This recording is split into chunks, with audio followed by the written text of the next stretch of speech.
Bismillahirrahmanirrahim. Today's topic of discussion is MCQs of Behavior Science.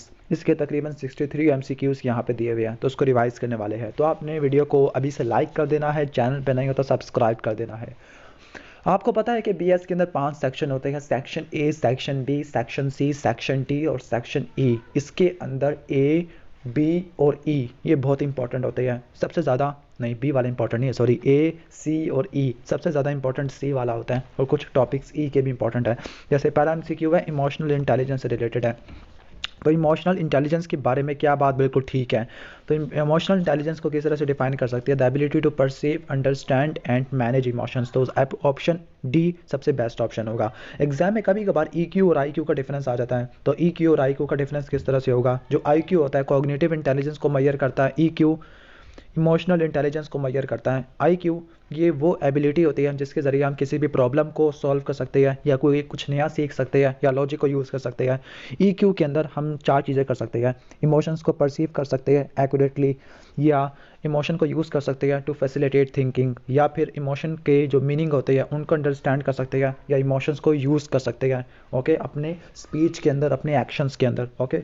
इसके अलावा जो IQ होता है ये बर्थ के टाइम पर परमानेंट होता है, यानी परमानेंट फिक्स्ड होता है, बर्थ से लेकर अब तक फिक्स्ड रहता है। लेकिन जो EQ होता है ये एक्वायर्ड होता है, इसको सीख सकते हैं। जो IQ है न्यू कॉर्टेक्स के अंदर स्टोर होता है। EQ को कंट्रोल करने वाला लिम्बिक सिस्टम होता है। IQ वाले बंदे को हम बुक स्मार्ट बोलते हैं, जबकि EQ वाले बंदे को स्ट्रीट स्मार्ट बोलते हैं। अब जो IQ वाला होता है ये यानी जो इंटेलिजेंस क्वोशेंट होती है ये इफेक्टिव होती है ड्यूरिंग काम पीरियड, जबकि स्ट्रेसफुल पीरियड को या स्ट्रेस को मैनेज करने के लिए EQ यूज़ होती है। तो इमोशनल इंटेलिजेंस EQ और IQ का डिफरेंस तैयार कर लेना। You are examining a boy of 10 year of age whose mother says that he cannot learn new thing। किसी भी नई चीज़ को सीखना ओके लर्निंग को एक्वायर करना, तो उसको बोलते हैं इंटेलिजेंस के। कितनी ज़्यादा जल्दी से हम किसी चीज़ को पिकअप कर लेते हैं और उसको अपने एक्शंस के अंदर यूटिलाइज कर सकते हैं, इस चीज़ को बोलते हैं इंटेलिजेंस। और इंटेलिजेंस को मॉनिटर करने के लिए इंटेलिजेंस क्वोशेंट यूज़ किया जाता है, जिसको IQ बोलते हैं। IQ का फार्मूला होता है mental as over chronological S multiply 100। इसके 2 स्केल होते हैं, एक होता है WAISR वेसर स्केल, और दूसरा होता है WISC टाइप 3। जो टाइप 3 वाला होता है वो चिल्ड्रन के लिए होता है, जबकि वेसर वाला ये स्पेसिफिक होता है अडल्ट के IQ को मॉनिटर करने के लिए। इसका जो एब्रीवेशन होती है वो है वेस्लर अडल्ट इंटेलिजेंस स्केल, जबकि बच्चों के लिए Wechsler intelligence scale for children या विस्क 3, और बड़ों के लिए वेसर। ठीक हो गया। और आपको पता है कि जो एवरेज IQ होता है 90 से लेकर 110 तक एक्सटेंड करता होता है। Classical conditioning is used for the treatment of, classical conditioning को हम यूज़ करते हैं फॉर द ट्रीटमेंट ऑफ। पहला ऑब्सेसिव कंपल्सिव डिसऑर्डर्स लिखे हुए हैं। अब आपको पता होना चाहिए कि क्लासिकल कंडीशनिंग और ओपेरेंट कंडीशन किन किन कंडीशन के अंदर हम इसको इस्तेमाल करते हैं। ठीक है, तो क्लासिकल कंडीशनिंग का रट्टा मार लो। पहला है कंडीशन फोबिया, दूसरी है fair and anxiety about hospital, बच्चों को बड़ा डर लगता है हॉस्पिटल से, तो फेयर और एनजाइटी, और तीसरा कीमोथेरापी। तो 3 हेडिंग को रट्टा मार लेना, दोबारा बता देता हूँ।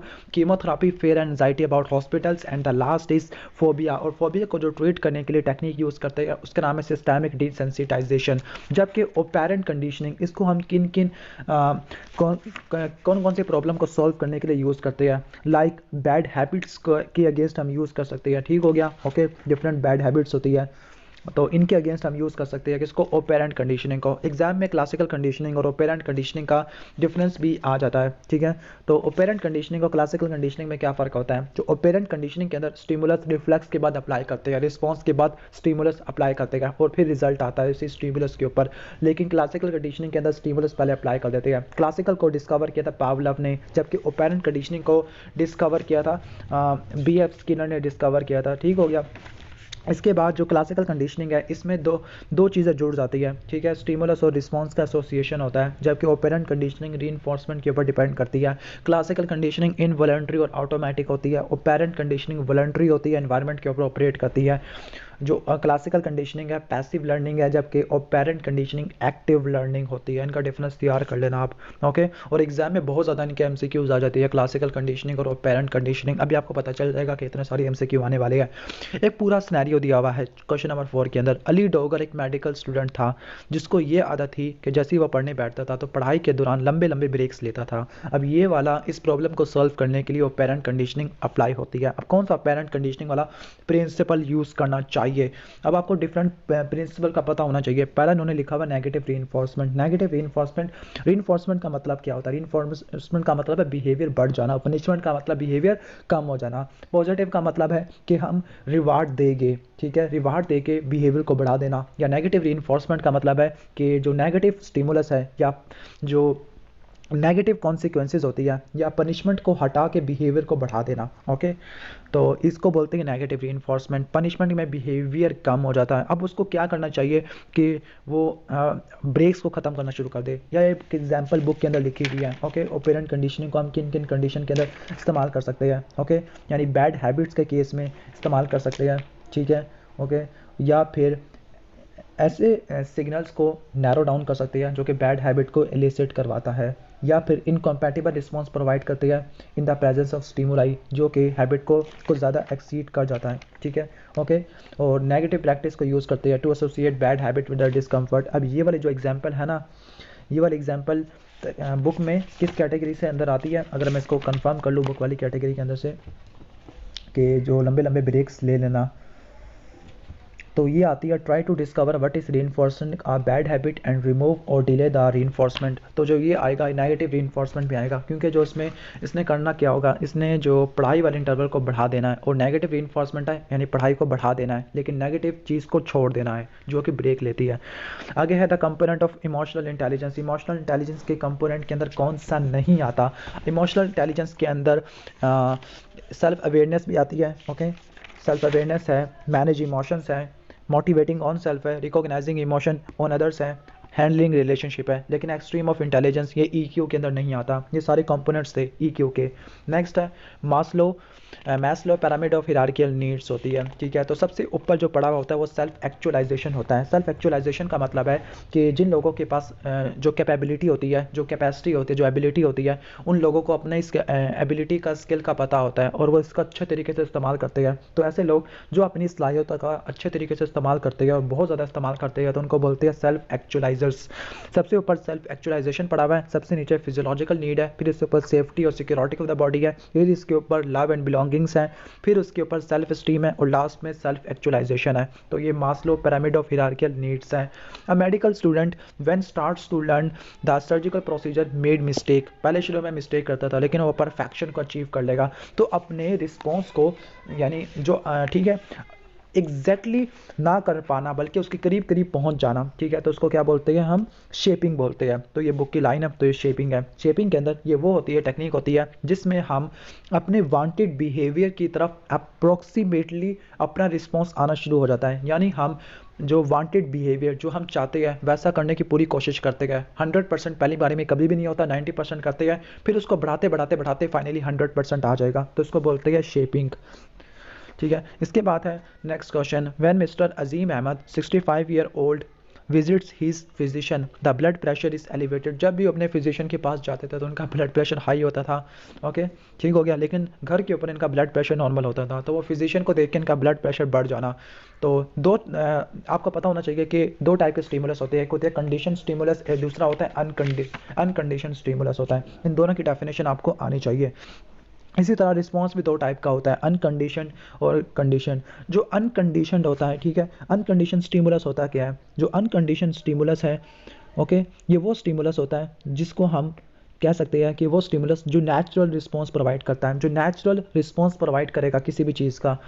ओके, फॉर एग्जांपल अगर डॉग्स के आगे फूड रखेंगे तो इनका मुंह में सलाइवा प्रोड्यूस होगा, सलाइवेशन इंक्रीज हो जाएगी ड्यू टू फूड। तो ये अनकंडीशन स्टिमुलस था फूड, यानी जो माँ का लव होता है, मदर लव इज़ अनकंडीशनल, बगैर किसी कंडीशन के। लेकिन जो कंडीशन स्टिमुलस होता है जिसको न्यूट्रल स्टिमुलस भी बोलते हैं, नॉर्मली ऐसा स्टिमुलस होता है जो कि उस बायोलॉजिकल रिस्पॉन्स को एलिसिट नहीं करता होता है, ठीक हो गया। जबकि जो इनहेरेंटली प्रोड्यूस करेगा, नेचुरल रिस्पॉन्स प्रोवाइड कर देगा, उसको बोलते हैं अनकंडीशन। तो डॉक्टर का ऑफिस क्या बन जाएगा? ये बन जाएगा कंडीशन स्टिमुलस बन जाएगा, ठीक हो गया। ओके, स्टिमुलस कंडीशन होगा, यहाँ पर उन्होंने कंडीशन रिस्पॉन्स है। अच्छा, जो डॉक्टर का ऑफिस है वो कंडीशन स्टिमुलस है और जो पेशेंट का ब्लड प्रेशर है वो कंडीशन रिस्पॉन्स है। तो इस तरह से आपने पढ़ लेना है। The painful blood draw at children at initial visit is car. सबसे पहले विजिट के ऊपर पेनफुल ब्लड निकल रहा था, ठीक है। तो पहले विजिट के ऊपर आपको पता है कि जब पेन होगा तो इसको बोलेंगे अनकंडीशन जो नेचुरल रिस्पॉन्स होता है। लेकिन जो बाकी जो नेक्स्ट विजिट होगा, सेकंड है, थर्ड है, फोर्थ विजिट है, इस केस के अंदर कंडीशन होना शुरू हो जाएगा। ओके, ठीक है। इसके बाद नेक्स्ट हम चले जाते हैं, child looks the white coat of a doctor and start कराएंगे। तो वाइट कोट इस केस में क्या है, तो वाइट कोट एक स्टिमुलस है, जबकि रोना ये रिस्पॉन्स होता है। तो स्टिमुलस किस टाइप का है, ये कंडीशन स्टिमुलस है, ठीक हो गया। ओके, इसके बाद है, 44 year old lady undergone 3 session of chemotherapy. Chemotherapy anxiety, fair और फोबिया, ये सारे के सारे क्लासिकल कंडीशनिंग को फॉलो करते हैं। ओके, तो एक 44 ईयर ओल्ड लेडी थी जिनकी 3 कीमोथेरापी हो चुकी थी, लेकिन नेक्स्ट कीमोथेरापी के लिए वो हॉस्पिटल पहुंची तो उनको उल्टियां लगना शुरू हो गई।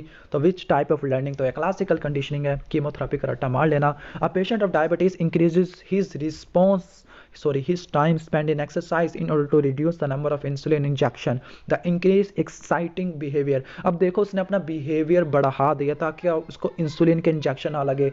जो इंसुलिन के इंजेक्शन होते हैं वो उसके लिए पेनफुल कह लो आप, या उसको वो लगवाने नहीं चाहते होता पेशेंट, ठीक है। तो अपने बिहेवियर को बढ़ा देना नेगेटिव चीज़ को हटाने के लिए, तो उसको बोलते हैं नेगेटिव रीइंफोर्समेंट, ठीक हो गया। A father scold his son when he hit his little sister, ये तो बुक की एग्जांपल है।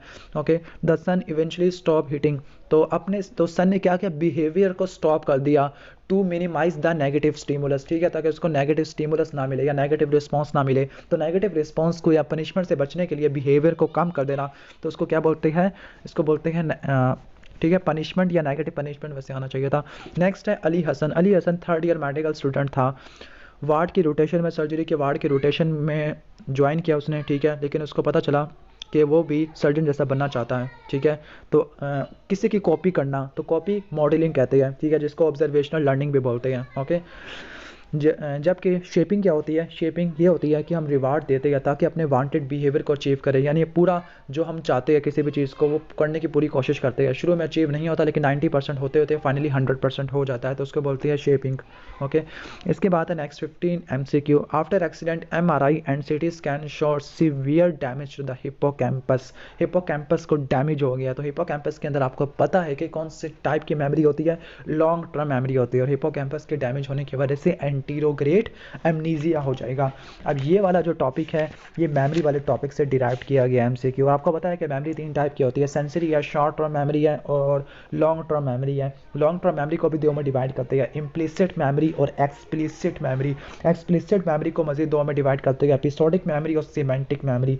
सिमेंटिक मेमोरी में फैक्चुअल इंफॉर्मेशन को डिस्कस करते हैं, एपिसोडिक मेमोरी के अंदर इवेंट्स हैं या जो एपिसोड्स होते हैं, ठीक है, उन सबको डिस्कस करना। जबकि इम्प्लिसिट मेमोरी के अंदर प्रोसीजरल मेमोरी को देखते हैं। ओके, इसके अलावा और कौन कौन सी कंडीशन है जिसकी वजह से मेमोरी में पैथोलॉजिकल चेंज आ सकता है। स्ट्रेस है, थायमीन की डेफिशिएंसी है, हाइपोथायरॉयडिज्म है, अल्जाइमर डिजीज़ है, हाइपोग्लाइसीमिया है, हेड की इंजरी है, अल्कोहलिज्म है या किसी और सब्सटेंस का एब्यूज़ है, तो उसकी वजह से पैथोलॉजिकल चेंजेस इन मेमोरी आ सकती है। और जो शॉर्ट टर्म मेमोरी है इसके लॉस को बोलते हैं एंटीरोग्रेट एमनीजिया, और लॉन्ग टर्म मेमोरी के लॉस को रिट्रोग्रेट एमनीजिया बोलते होते हैं। यानी एंटीरोग्रेट एमनीजिया में बंदा नई मेमोरी नहीं बना सकता और रिट्रोग्रेट में पुरानी मेमोरी को याद नहीं कर सकता। मेमोरी को जज करने के लिए जो स्केल यूज़ करते हैं उसका नाम है MMSE।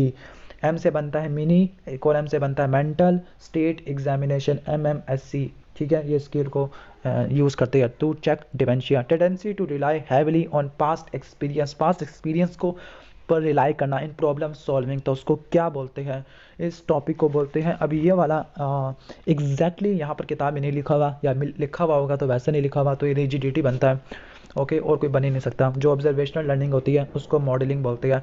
Believing that people are trying to poison, कि ये बिलीव करना कि तो ये किस में आता है, डिलीजन के अंदर आता है, ठीक हो गया। ये हमने फोरेंसिक में भी पढ़ा था। अब इल्यूजन क्या होती है और इसके अलावा हेलुसिनेशन क्या होती है, और इसके अलावा एक्स्ट्रा सेंसरी पोटेंशिएशन ये क्या होती है, इनका भी थोड़ा बहुत आपको डिफरेंस आना चाहिए। इल्यूजन के अंदर किसी आप एक्सटर्नल स्टिमुलस को जो कि रियल होता है उसको मिस परसेप्शन करते हैं, जबकि हेलुसिनेशन के अंदर कोई स्टिमुलस होता ही नहीं है फिर भी हमें परसेप्शन होती है, ठीक हो गया।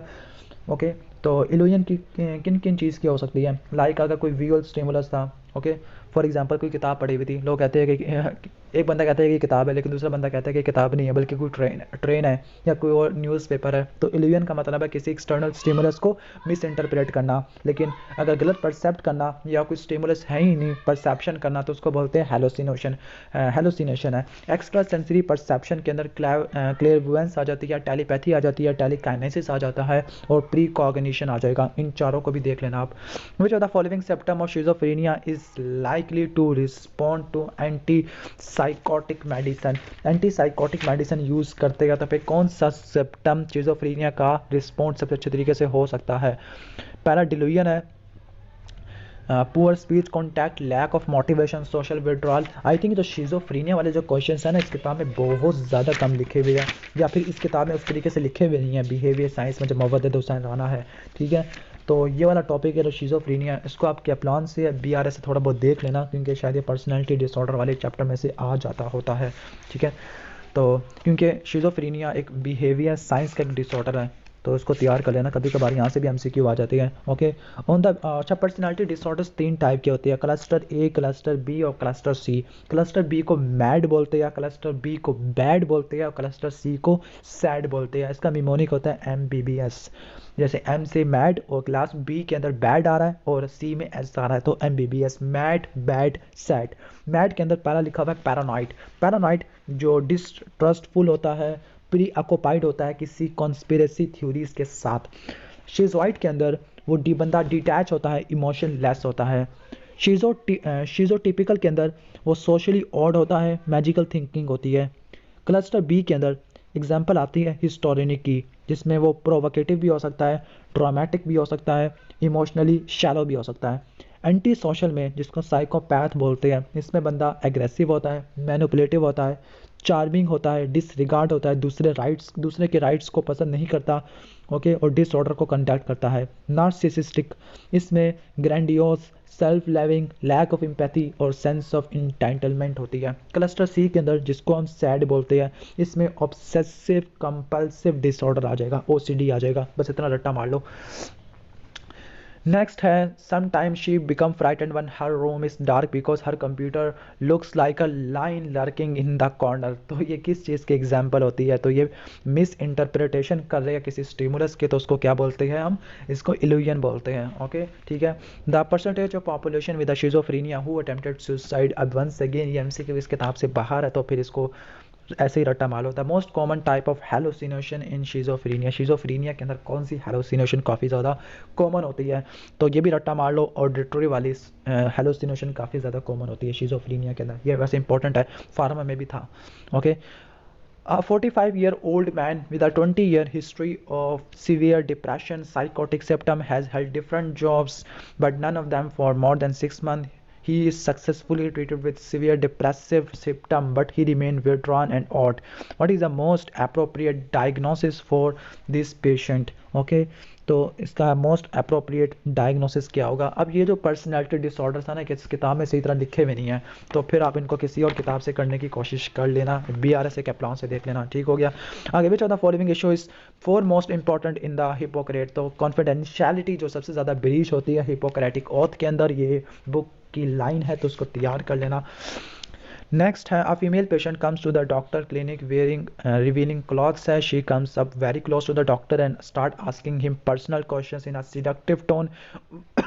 What would be the appropriate response by the doctor? के डॉक्टर को क्या करना चाहिए? अब ये जेंडर और ये उस वाले चैप्टर में से सेक्शन B में से कोई क्वेश्चन पूछा गया है, ठीक है। तो डॉक्टर को क्या करना चाहिए? एग्जामिनेशन नहीं करना चाहिए, नर्स को बुलाना चाहिए, उसकी पर्सनल लाइफ में करना चाहिए, ठीक है। तो फीमेल अटेंडेंट को या नर्स को बुला लेना चाहिए।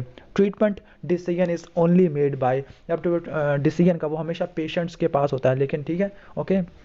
लेकिन जब पेशेंट को IC इन्फॉर्मेशन दी जाएगी। अब IC इन्फॉर्मेशन क्या होती है? IC क्या होता है? इन्फॉर्मेशनल केयर होती है। इन्फॉर्मेशनल केयर के अंदर पेशेंट को आपने किन किन सवालों का जवाब देना पड़ता है, ठीक है। और इन्फॉर्मेशनल केयर में कौन कौन से इन्फॉर्मेशन होती है, क्या इसेंशियल्स होती है और क्या 7 क्वेश्चन होते हैं। इन्फॉर्मेशनल केयर होता है कि इन्फॉर्मेशनल केयर में पेशेंट को उसके डिजीज़ के बारे में, अपने डॉक्टर के बारे में और ड्रग के बारे में पूरी इन्फॉर्मेशन दे देना। 7 क्वेश्चन का आंसर ज़रूर देना पड़ता है इन्फॉर्मेशनल केयर में, कि पेशेंट पूछेगा मेरे साथ क्या है, ठीक है, मुझे क्यों ये डिजीज़ डेवलप हो गया, ठीक है। तो डायग्नोसिस पूछता है, पेशेंट, उसका एटियोलॉजी पूछना चाहता है पेशेंट, ओके ठीक है। और फिर ये पूछता है कि इसकी मैनेजमेंट क्या होती है, प्रोग्नोसिस क्या होता है, रिस्ट्रिक्शंस क्या होती है, ट्रांसमिशंस होती है, क्या इसकी लाइफस्टाइल पे कोई इफेक्ट होगा। तो ये 7 क्वेश्चंस होते हैं। और 7 इसेंशियल्स क्या होती है, इंफॉर्मेशनल केयर को यानी जो डिस्कशन होती है उसको ऐसी लैंग्वेज में करना है जिसको पेशेंट समझ सकता है। पेशेंट की नॉलेज से स्टार्ट करनी है कहानी, उसकी तमाम मिथ्स को, मिसकॉन्सेप्शंस को रिमूव कर देना है, ओके। और तमाम इन्फॉर्मेशन को प्रोफेशनलाइज मैनर के अंदर डिलीवर करना है। इन्फॉर्मेशन ओवरलोड को मिनिमाइज करना है कि ऐसी इतनी सारी इन्फॉर्मेशन नहीं दे देनी, ज़रूरी देनी है, गैर ज़रूरी इन्फॉर्मेशन नहीं देनी। अगर उसको कोई चीज़ समझ नहीं आ रही तो फिगर्स का इस्तेमाल कर सकते हैं, डायग्राम्स का या स्केचेस यूज़ कर सकते हैं, ओके। और फाइनली पेशेंट को कहते हैं कि आप बताओ कि आपको क्या समझ आया है। तो ये 7 इसेंशियल होते हैं इन्फॉर्मेशनल केयर के। आ 55-year-old patient diagnosed with a blood cancer. His wife asked the doctor not to reveal the diagnosis. तो diagnosis ना बताए अपने husband को. Which statement below is true in this context? अब इस क्यों नहीं बताने चाहिए? This will help the patient to cope, leads to distress. patient को distress आ जाएगा, ओके। अब इन्होंने बाकी ऑप्शन तो खा गया पकड़ के।